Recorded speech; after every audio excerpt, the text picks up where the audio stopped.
Tenga la bondad de buscar en la palabra de Dios la epístola a los Tesalonicenses, el capítulo 2. Hoy comenzaré una nueva serie de estudios bíblicos sobre la segunda venida del Señor Jesucristo. No sé de usted, pero yo por lo menos anhelo el regreso del Señor, si no he sido llamado antes a su presencia. Y qué día extraordinariamente glorioso será cuando Jesús regrese. Estamos en un sendero de colisión con el destino que no podemos ni debemos ignorarlo. Las señales de los tiempos están alrededor nuestro. El susurro sobre su venida crece cada día, y pronto escucharemos el atronador aviso de que ¡el novio viene! ¡El novio viene! Una de las verdades más benditas que yo conozco es que Jesús puede venir en cualquier momento. La última oración que encontramos en la Biblia está en Apocalipsis 22:20. Sí, ven, Señor Jesús. Primera Tesalonicenses 1, los versos 9 y 10. Porque ellos mismos cuentan de nosotros la manera en que nos recibisteis y cómo os convertisteis de los ídolos a Dios, para servir al Dios vivo y verdadero, y esperar de los cielos a su Hijo. Una de las más hermosas y significativas frases en la Biblia es lo que dice el verso 10, y esperar de los cielos a su Hijo, al cual resucitó de los muertos, a Jesús, quien nos libra de la ira venidera. Déjeme decir algo acerca de la última parte de este versículo. ¿Qué es lo que vemos aquí? La terrible realidad de la ira que vendrá. Esa ira divina que está como una espada de Damocles sobre todos los seres humanos. La pendiente ira de Dios. Note que no es solo que Jesús viene, sino que la ira de Dios también viene. ¿Qué es eso? ¿A qué hace referencia? Hace referencia a la gran tribulación. Si usted piensa que hoy en día estamos teniendo increíbles problemas y dificultades, la ira de Dios, la gran tribulación, hará que estos días que estamos viviendo en la actualidad parezcan como paseo de verano en la playa. La ira de Dios, la gran tribulación, será un tiempo infernal en la tierra, será un tiempo de indescriptible sufrimiento. El profeta Daniel advirtió sobre este tiempo. Anota al margen Daniel 12:1. Y será tiempo de angustia, cual nunca fue desde que hubo gente hasta entonces. Será un tiempo de sufrimiento sin paralelo en la historia. Y el Señor Jesús también advirtió sobre esto. Busque Mateo 24, desde el verso 21. Porque habrá entonces gran tribulación, cual no ha habido desde el principio del mundo hasta ahora, ni la habrá. No estamos hablando de una tribulación normal, no estamos hablando de los tiempos oscuros y terribles que los creyentes han conocido y vivido a través de los siglos. Estamos hablando de un tiempo sin precedentes. Daniel habla de tiempos problemáticos. Jesús habló de la gran tribulación y Pablo lo identifica como la ira que vendrá. En el capítulo 6 de Apocalipsis se describe la ira que vendrá. Veamos desde el verso 15. Y los reyes de la tierra y los grandes, los ricos, los capitanes, los todopoderosos y todo siervo y libre, se escondieron en las cuevas y entre las peñas de los montes, y decían a los montes y a las peñas, caed sobre nosotros y escondednos del rostro de aquel que está sentado sobre el trono y de la ira del Cordero. Generalmente hablamos de la gentileza del amor del Cordero, o sea, de Jesús. Pero escúcheme con atención. El amor de Dios es la mitad de la verdad, pero no toda la verdad. Y cuando usted toma solo la mitad de una verdad y la presenta como si fuera toda la verdad, entonces la mitad que no presenta resulta que viene siendo una mentira. Pero, mi amigo, de acuerdo a la Biblia, la otra mitad del amor de Dios es la ira de Dios, la justicia de Dios. El gran día de la ira de Dios se acerca. ¿Y quién será capaz de enfrentarlo? Daniel, Jesús, Pablo y Juan hablan sobre ese evento. Ese día sin paralelo ni precedente en la historia humana va a llegar, y Pablo lo identifica como la ira que vendrá. Con todo lo que sucede a nuestro alrededor en nuestros días, bien se podría decir que las llamas del juicio de Dios están ya apareciendo en el horizonte. Apocalipsis 6, desde el verso 1. Vi cuando el Cordero abrió uno de los sellos, y oí a uno de los 4 seres vivientes decir, como con voz de trueno, ven y mira. Cuando usted escucha truenos, ¿qué es lo que espera? Pues una tempestad, ¿verdad? A Juan se le dijo que mirara. ¿Y qué es lo que él vio? Veamos en el verso 2. Y miré, y he aquí un caballo blanco. Vamos a ver 4 jinetes en sus caballos, cabalgando durante la gran tribulación. Algunos llaman a estos los 4 jinetes del Apocalipsis. Y todo esto no es más que una descripción de la frase que Pablo usó cuando dijo, la ira venidera. El primer caballo es el blanco, de dominio. Juan dice, y miré, y he aquí un caballo blanco, y el que lo montaba tenía un arco, y le fue dada una corona, y salió venciendo, y para vencer. ¿Quién es este que monta en un caballo blanco? Mi amigo, no es otro que el anticristo. Es la simbología bíblica. Un caballo blanco significa dominio, conquista, triunfo, y durante ese tiempo, el Mesías del diablo, el anticristo, regirá en el mundo. Tiene un arco en su mano, lo cual es símbolo de poder. Tiene una corona en su cabeza, lo cual también significa dominio. Y si usted me pregunta, ¿el mundo en realidad será gobernado por el anticristo? Absolutamente cierto. Jesucristo fue muy claro al respecto. Busque Juan 5:43. Yo he venido en nombre de mi Padre, y no me recibís. Si otro viniere en su propio nombre, a ese recibiréis. Jesús dijo que no le recibimos a él, que es el verdadero Cristo, pero sí recibiremos al anticristo, que vendrá montado en un caballo blanco. De paso, quiero compartir con usted lo que leí en un periódico y que tiene que ver con un nuevo símbolo propuesto para las Naciones Unidas. ¿Sabe cuál es ese nuevo símbolo? Un caballo blanco. El artículo dice que el caballo blanco es símbolo de paz, y cito textualmente parte de lo que dice el periódico. La paloma, como símbolo de paz y fraternidad entre las naciones, enfrenta a un competidor, un caballo blanco. El diseño del caballo blanco fue donado con el propósito de unir pacíficamente los 5 continentes, simbolizado a través de la fortaleza del caballo que asegura libertad y unidad. En la cabeza del caballo habrá 5 cintas de diferentes colores que representan los 5 continentes: Europa, Asia, África, América y Australia. Así que se está impulsando un nuevo símbolo de paz, un caballo blanco, para que unifique al mundo. Y Daniel, haciendo referencia al anticristo, dice que por medio de la paz destruirá muchos. Segundo, el caballo rojo de la destrucción. Apocalipsis 6:4. Y salió otro caballo, bermejo, y al que lo montaba le fue dado poder de quitar de la tierra la paz, y que se matasen unos a otros, y se le dio una gran espada. El caballo rojo de la destrucción, rojo como el color de la sangre. Y cuando este inspirado anticristo cabalga para conquistar, en su diabólico cerebro no habrá más que esa idea, conquistar, y habrá guerra y terror y destrucción, y la sangre roja lo manchará absolutamente todo. ¿Alguna vez usted ha pensado en nuestro mundo presente, armado hasta los dientes, con toda clase de armas de destrucción?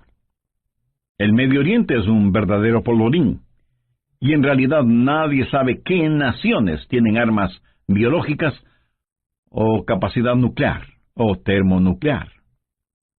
Un gran general norteamericano dijo: «Sabemos mucho más acerca de la guerra que de la paz. Sabemos más acerca de quitar la vida que acerca de vivir en este siglo que se pregona es del siglo del progreso. El conocimiento científico ha sobrepasado los límites de control. Tenemos muchos hombres de ciencia, pero en verdad muy pocos hombres de Dios. El mundo ha alcanzado notoriedad sin sabiduría, poder sin conciencia. Somos un mundo de gigantes nucleares, pero criaturas sin ética. Todo lo que sucede en el mundo está llegando a su clímax. Y la Biblia lo identifica como el gran día de la ira de Dios. Con la llegada del caballo rojo de la destrucción, el espíritu del odio que está en el anticristo inflamará los corazones y las mentes de los seres humanos y causará que los padres maten a sus propios hijos y que se maten entre hermanos. Será un tiempo de indescriptible sufrimiento cuando la espada estará chorreando la sangre de todos aquellos que no han querido recibir la marca de la bestia. Y los cadáveres estarán abandonados en las calles, llenando con olores putrefactos el aire, en donde se mezclarán las lágrimas y el llanto de los vivos con el pedido de auxilio de los moribundos. Y uno puede entender lo que profetizó Jesús cuando dijo: «Mas ay de las que están encintas y de las que crían en aquellos días, porque habrá entonces gran tribulación, cual no ha habido desde el principio del mundo hasta ahora, ni la habrá». Tercero, el caballo negro de la privación. Apocalipsis 6, versos 5 y 6. Cuando abrió el tercer sello, oí al tercer ser viviente que decía: «Ven y mira».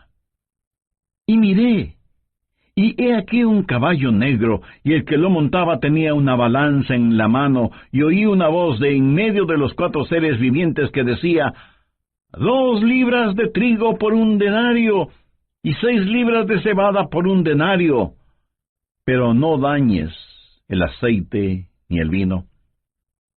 ¿Qué representa el caballo negro?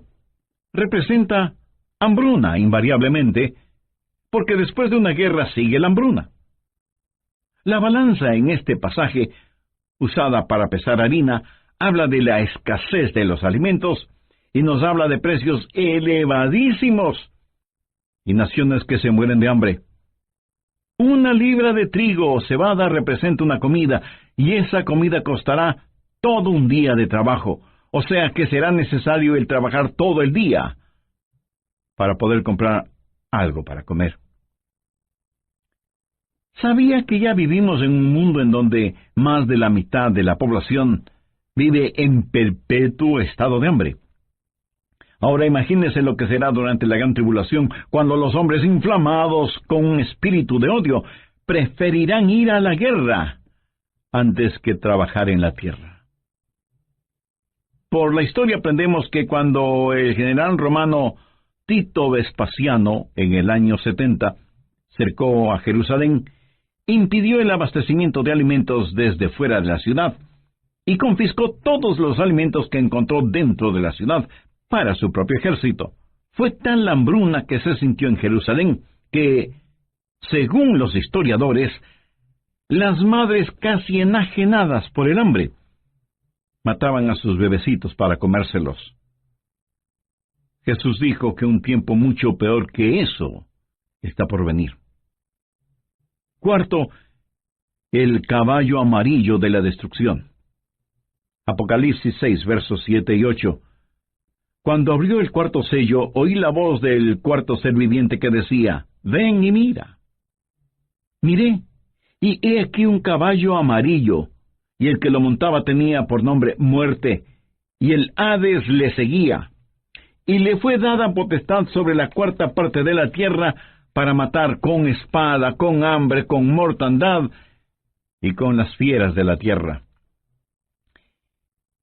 En el original griego, la palabra amarillo describe un color verde amarillento pálido. Este caballo es el de la destrucción, y millones de seres humanos serán destruidos. Esto nos enseña que en los oscuros días de la ira venidera habrá un odio generalizado, inspirado por el anticristo, y las masacres serán las consecuencias de ese odio, y la sangre correrá como ríos, y el hambre producirá muerte, y después de la muerte, el infierno.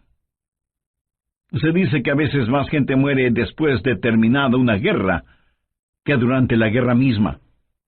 Y usted preguntará, ¿cómo puede ser eso posible?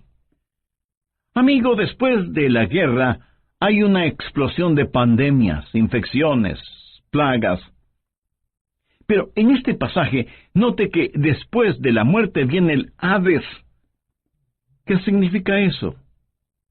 La muerte reclama el cuerpo, pero el Hades reclama el alma. Estos van a ser días terribles cuando ni siquiera en el sepulcro usted podrá esconderse de Dios. Y yo creo que los 4 jinetes del Apocalipsis están listos para comenzar su recorrido. Si nuestros oídos son sensibles, escucharemos el estruendo de sus cascos aproximándose aceleradamente. El gran día de la ira de Dios vendrá, ¿y quién será capaz de enfrentarlo? Este pasaje de Primera de Tesalonicenses nos previene acerca de la ira que vendrá, pero solo he hablado de una parte de lo que sucederá durante la gran tribulación. Vayamos ahora a Apocalipsis 9. La gran tribulación será un tiempo cuando los espíritus diabólicos serán desatados sobre la tierra. Apocalipsis 9:1. Y el 5º ángel tocó la trompeta, y vi una estrella que cayó del cielo a la tierra. ¿Qué representa esa estrella caída? Es el mismísimo Lucifer. Y se le dio la llave del pozo del abismo, o sea, la llave es entregada a este supercriminal para que abra la cárcel que está en el abismo y deje en libertad a los malévolos espíritus encerrados allí. Y cuando eso pase, cosas increíblemente horrorosas van a suceder. Veamos el verso 2. Y abrió el pozo del abismo, y subió humo del pozo como humo de un gran horno, y se oscureció el sol y el aire por el humo del pozo, y del humo salieron langostas sobre la tierra, y se les dio poder como tienen poder los escorpiones de la tierra.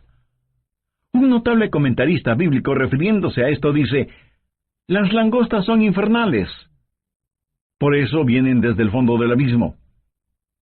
Bueno, aquí no está hablando de langostas comunes. Estas son un emblema, un simbolismo de espíritus diabólicos. Son espíritus infernales e insaciables.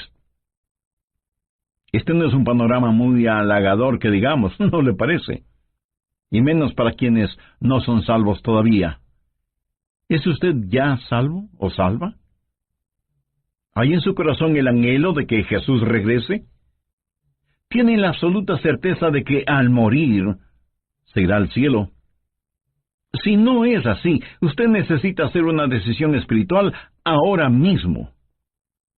Le invito a decir la siguiente oración. Dígala con sus propias palabras. Las mías son solo una guía.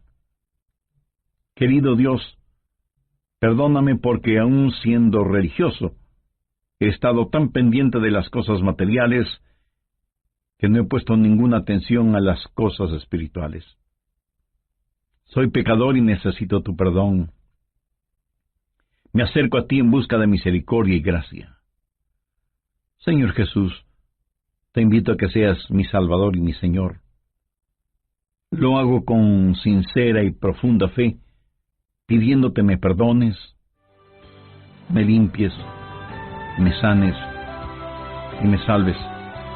Usa mi vida de acuerdo a tus divinos propósitos. Lo pido en tu santo nombre. Amén. Tenga la bondad de buscar en la Biblia Apocalipsis 9, en versículo 4.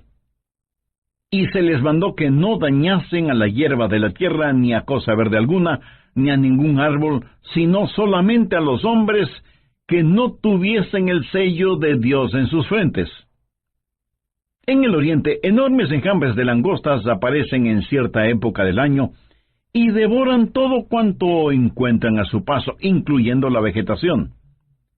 Pero las langostas de este versículo son diferentes.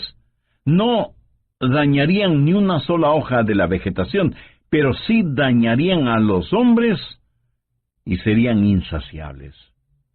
Pero no solo son insaciables, sino que también son intolerables. Veamos los versos 5 y 6. Y les fue dado no que los matasen, sino que los atormentasen 5 meses, y su tormento era como un tormento de escorpión cuando hiere al hombre. ¿Ha sido usted alguna vez picado o mordido por un escorpión? Bueno, yo sí. Y eso es algo que de ninguna manera es agradable en recordarlo.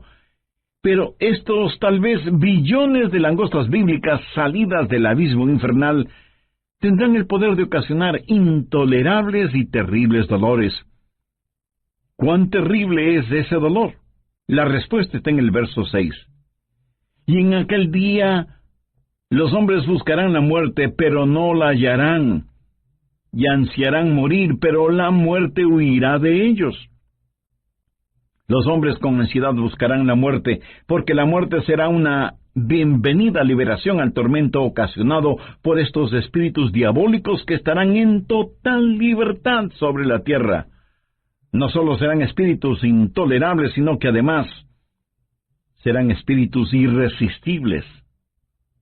Verso 7. Y el aspecto de las langostas era semejante a caballos preparados para la guerra.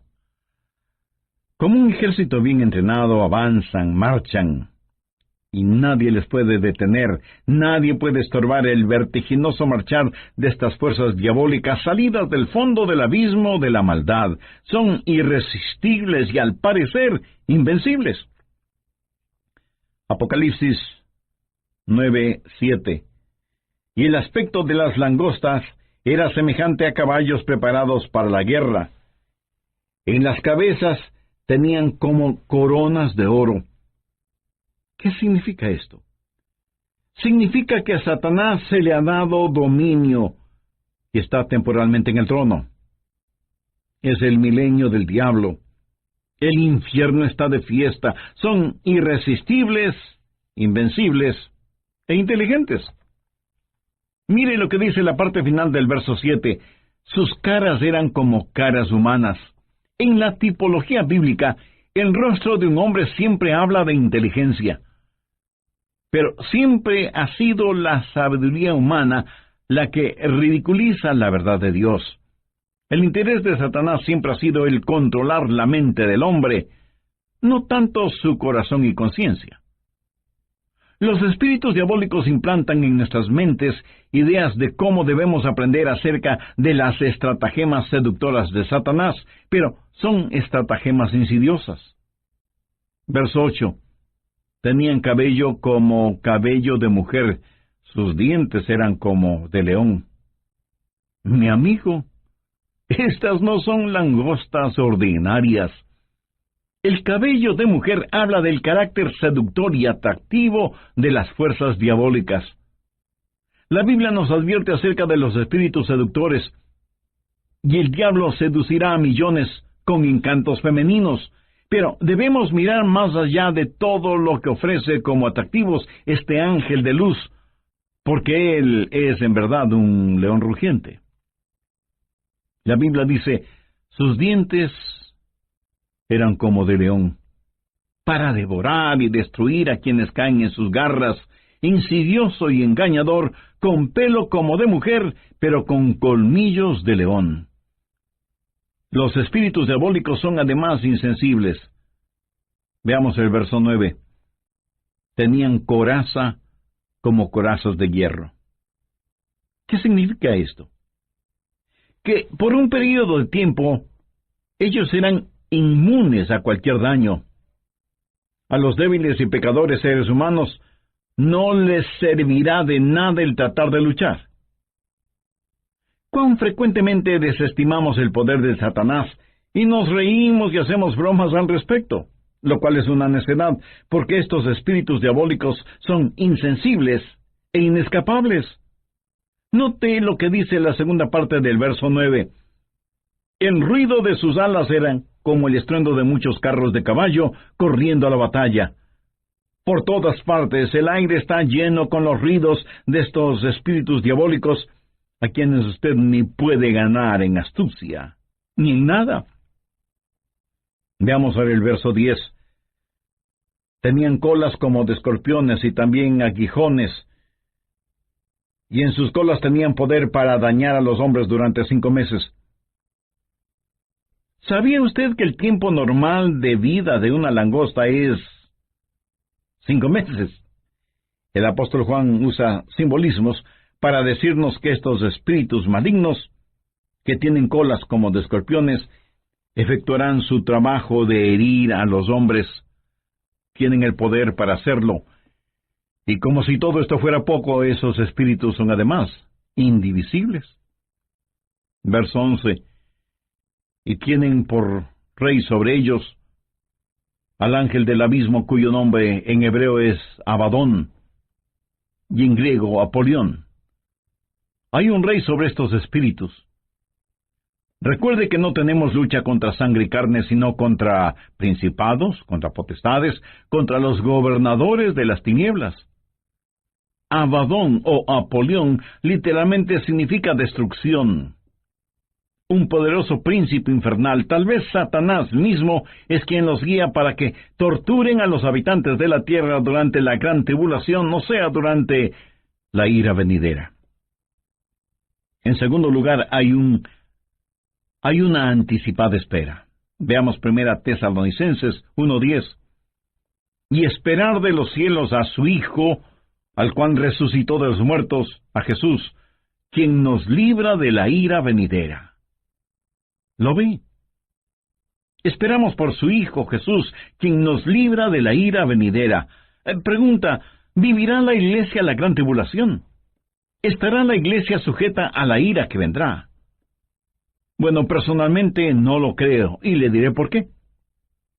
Creo que la Biblia claramente enseña que la iglesia será arrebatada, raptada, antes de que la ira llegue. Veamos 1 Tesalonicenses 5:9.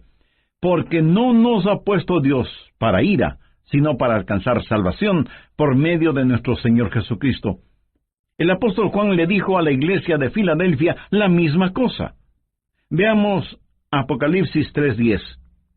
Por cuanto has guardado la palabra de mi paciencia, yo también te guardaré de la hora de la prueba que ha de venir sobre el mundo entero. Y usted podría preguntarme, pastor, eso es lo que Juan le dijo a la iglesia de Filadelfia, pero no a nuestras iglesias. Vayamos rápidamente a Apocalipsis 3:13. ¿Qué dice? El que tiene oído, oiga lo que el Espíritu dice a las iglesias. Lo que se le dijo a la iglesia de Filadelfia también es para nosotros. Si guardamos las palabras de su paciencia, Él nos librará de esa hora de tribulación. Dios no derrama su ira sobre sus hijos, Él disciplina a sus hijos. Antes de que un reino declare guerra a otro reino, ¿qué es lo que hace? Llama a sus propios ciudadanos a que salgan de ese reino antes de declarar la guerra. Antes de que Dios hiciera llover fuego y azufre sobre Sodoma, el ángel le dijo a Lot, no puedo hacerlo hasta que tú salgas de aquí. Lot y su familia fueron sacados de la ciudad antes de que la ira de Dios se hiciera una realidad. Dios los salvó sacándoles de la ciudad. Antes de que Dios enviara el diluvio en tiempos de Noé, ¿qué es lo que hizo?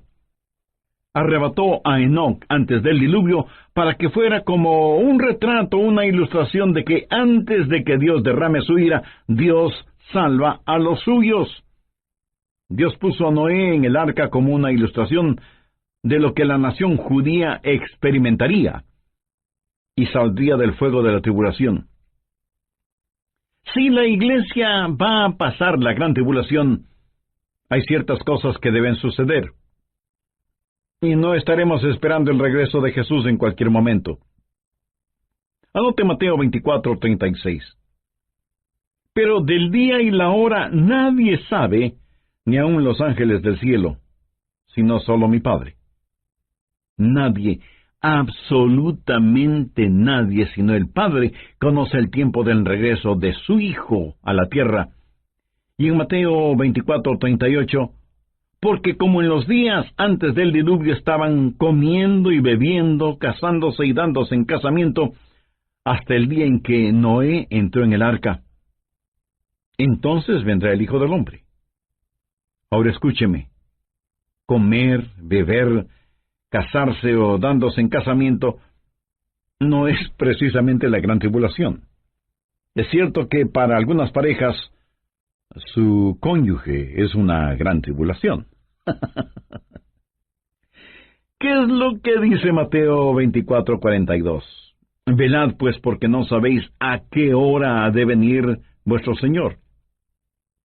Y en el verso 44 leemos, por lo tanto, también vosotros estad preparados porque el Hijo del Hombre vendrá a la hora que no pensáis. Si la iglesia va a pasar por la gran tribulación, puedo simplemente comenzar a marcar los días. La tribulación durará 7 años. La divido en 2 períodos de 3 años y medio y puedo comenzar a contar. Pero la Biblia dice que debemos esperar por Jesús, debemos esperar su regreso de los cielos. No debemos estar esperando la tribulación. Marcos 13, versos 32 y 33 dicen, pero de aquel día y de la hora nadie sabe, ni aun los ángeles que están en el cielo, ni el Hijo, sino el Padre. Mirad, velad, llorad, porque no sabéis cuándo será el tiempo. Una y otra vez el Señor nos dice que debemos estar listos. Él nos ha librado de la ira venidera. Si la iglesia va a pasar por la gran tribulación, entonces, en vez de estar mirando hacia arriba, debemos estar mirando alrededor, esperando no a Cristo, sino al anticristo. No habrá la esperanza bendita, y la muerte sería mucho mejor que pasar por la tribulación para llegar al reino. Sí, hay una ira pendiente, pero también hay una anticipada espera. Nosotros esperamos por Jesús. Hay también un servicio ejemplar. ¿Qué debemos hacer? Pues estar listos para el rapto. ¿Cómo los creyentes de la iglesia primitiva se preparaban para el rapto? Veamos 1 Tesalonicenses 1:9. Porque ellos mismos cuentan de nosotros la manera en que nos recibisteis y cómo os convertisteis de los ídolos a Dios para servir al Dios vivo y verdadero y esperar de los cielos a su Hijo, al cual resucitó de los muertos, a Jesús, quien nos libra de la ira venidera. En primer lugar, si usted quiere estar listo para el rapto, necesita convertirse de sus ídolos a Dios. Y alguien dirá, nosotros no tenemos ídolos. Oh, sí que los tenemos. Ídolos viejos con nombres nuevos. En vez del dios Mamón, que representa avaricia, ahora es el dios ambición. En vez del dios Baco, que era el dios del desenfreno y la borrachera, ahora le llaman el dios de la hora feliz. En vez de la diosa Afrodita, que era la diosa de la lujuria sexual, ahora la llaman la revolución sexual. Son los mismos dioses y diosas, ídolos de antaño, con atractivos y políticamente correctos nombres. Hoy en día, en vez de Marte, que era el dios de la guerra, ahora se lo identifica como indignación justa.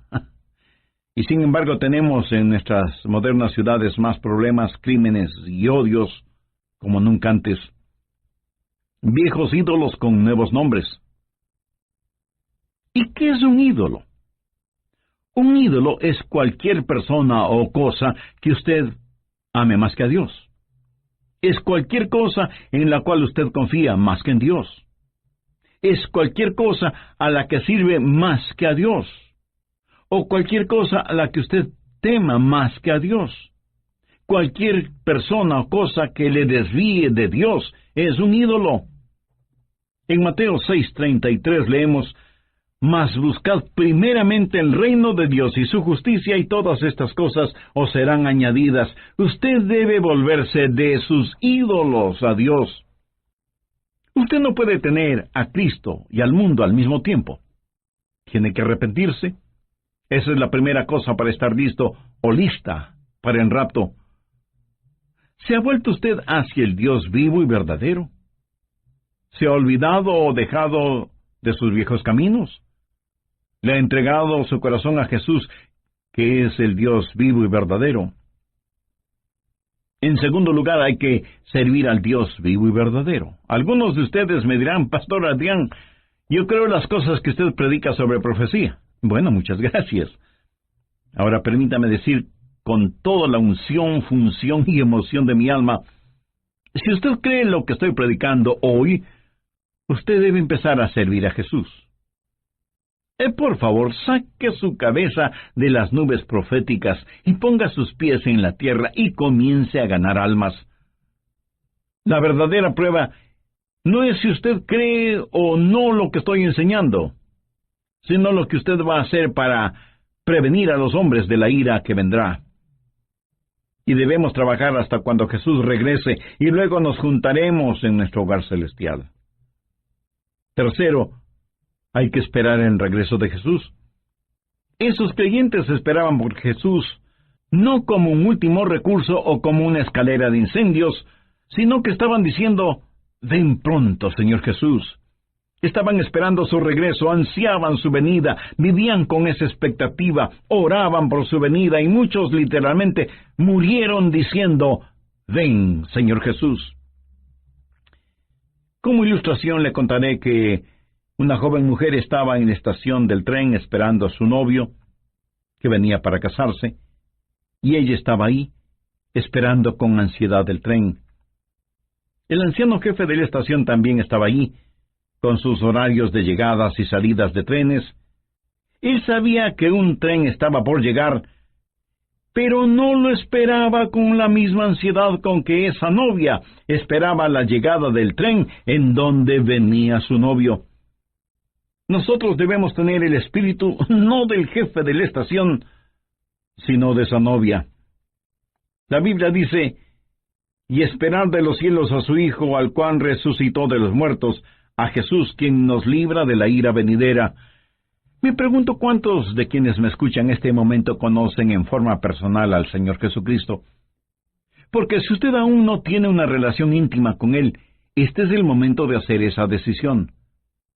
Recuerde que Jesucristo puede retornar en cualquier momento, y en la Biblia no encuentro ninguna esperanza para nadie que no tenga a Cristo en su corazón. Si usted rechaza ser salvo antes de la venida de Jesús, terminará creyendo las mentiras de Satanás, y tendrá que vivir los horrores de la tribulación, y después de eso, el infierno, o sea, separado eternamente de Dios. Y si me pregunta cómo puede ser salvo, lo primero que tiene que hacer mi amigo, mi amiga, es dejar sus ídolos y buscar al Dios único y verdadero, y por fe pedir la presencia de Jesús en su vida. Y eso lo puede hacer este mismo instante, orando la siguiente sencilla oración: Señor Jesús, te invito a que vengas a morar en mi corazón. Te pido perdón por mis pecados, límpiame y sálvame. Yo no puedo salvarme por mí mismo, y no merezco ser salvo, pero tú moriste para salvarme si confiaba en ti. Confío en ti con todo mi corazón. Quiero nacer de nuevo, tener una vida nueva y transformada. Haz de mí la persona que tú quieres que sea. Pues una tempestad, ¿verdad?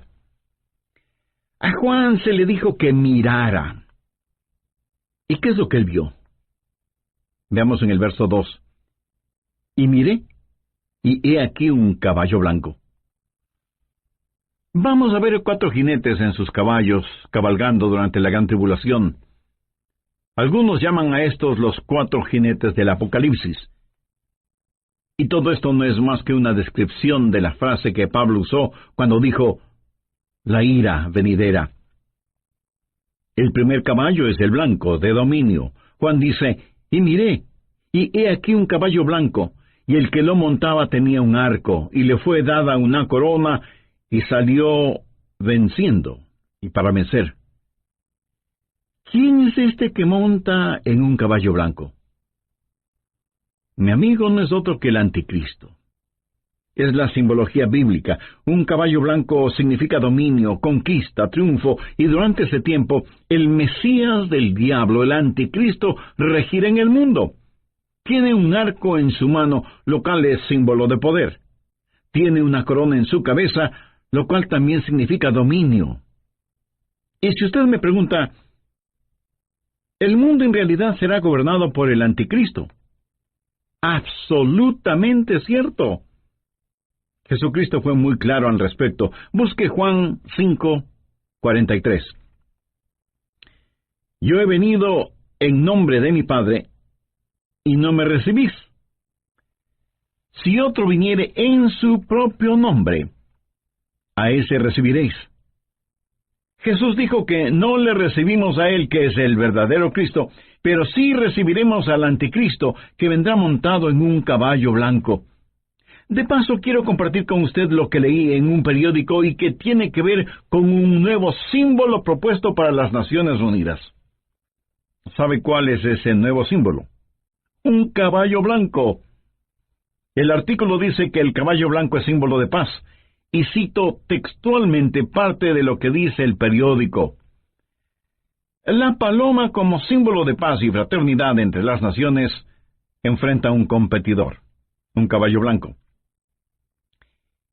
El diseño del caballo blanco fue donado con el propósito de unir pacíficamente los 5 continentes, simbolizado a través de la fortaleza del caballo que asegura libertad y unidad.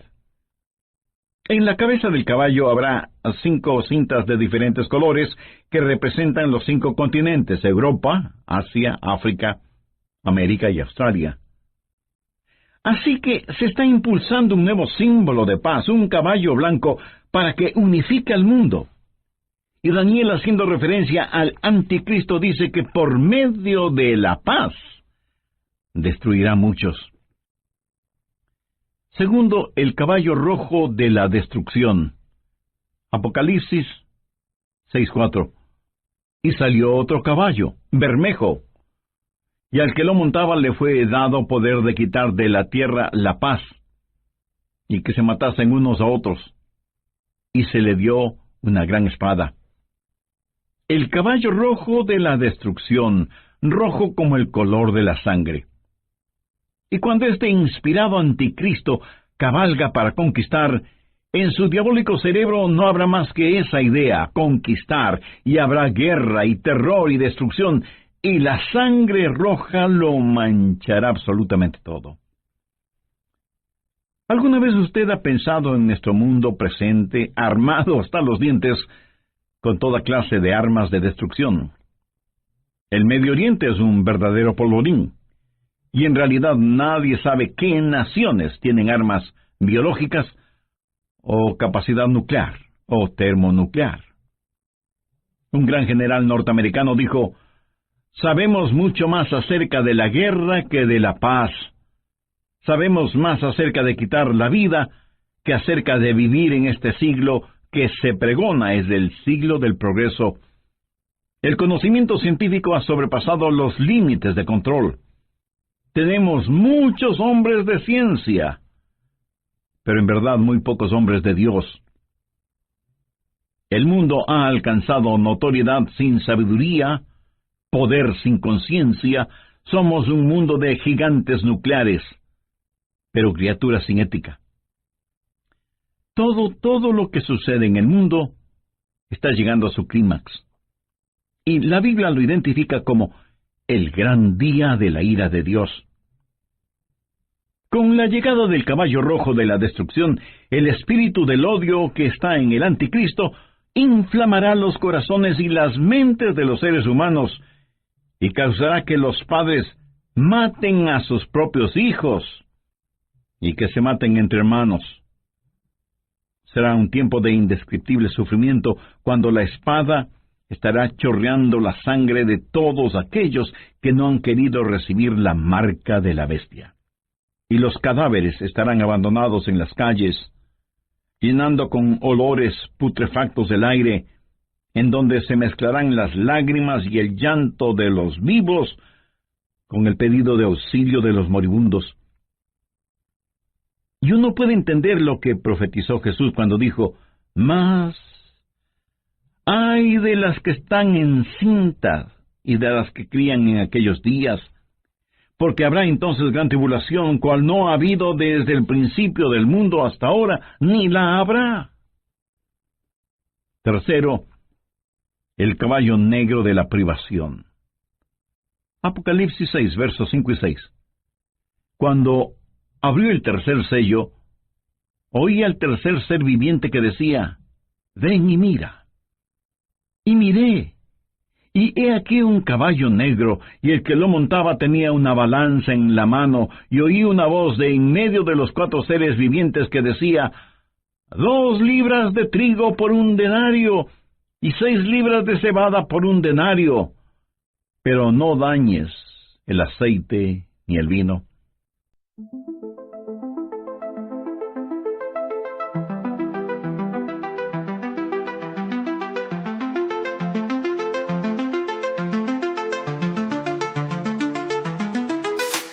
I woke up to the silence where your voice used to be. Found a stranger in your place, a ghost of you and me. The city lights outside my window, they don't shine so bright. Since you walked away, I'm left to face the dark of night. Your whispers still echo, a haunting melody, a siren's call that beckons me to the shadows of our memory, where love and lies entwine. A fatal heart of mine beats to the rhythm of your deceit, a love that's lost in time. Oh, shadows in the night, they whisper your name, a melancholy hue that stains my heart in flames. I'm searching for the truth in the eyes that used to love, but like a mirage you vanish, leaving me to rise above.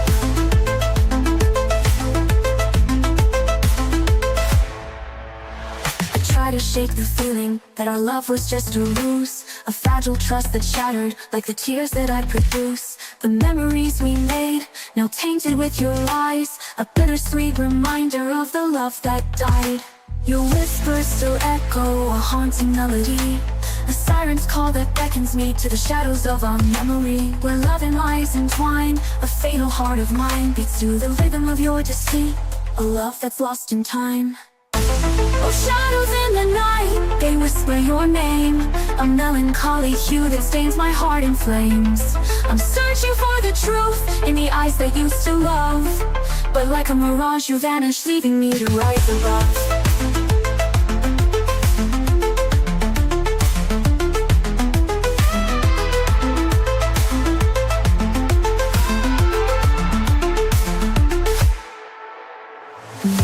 Someday I'll learn to let go, to find my way through the darkness that you showed. But until then, I'll hold on to the pain, a bittersweet reminder of the love that we could not sustain. Oh, shadows in the night, they whisper your name, a melancholy hue that stains my heart in flames. I'm searching for the truth in the eyes that used to love, but like a mirage you vanish, leaving me to rise above.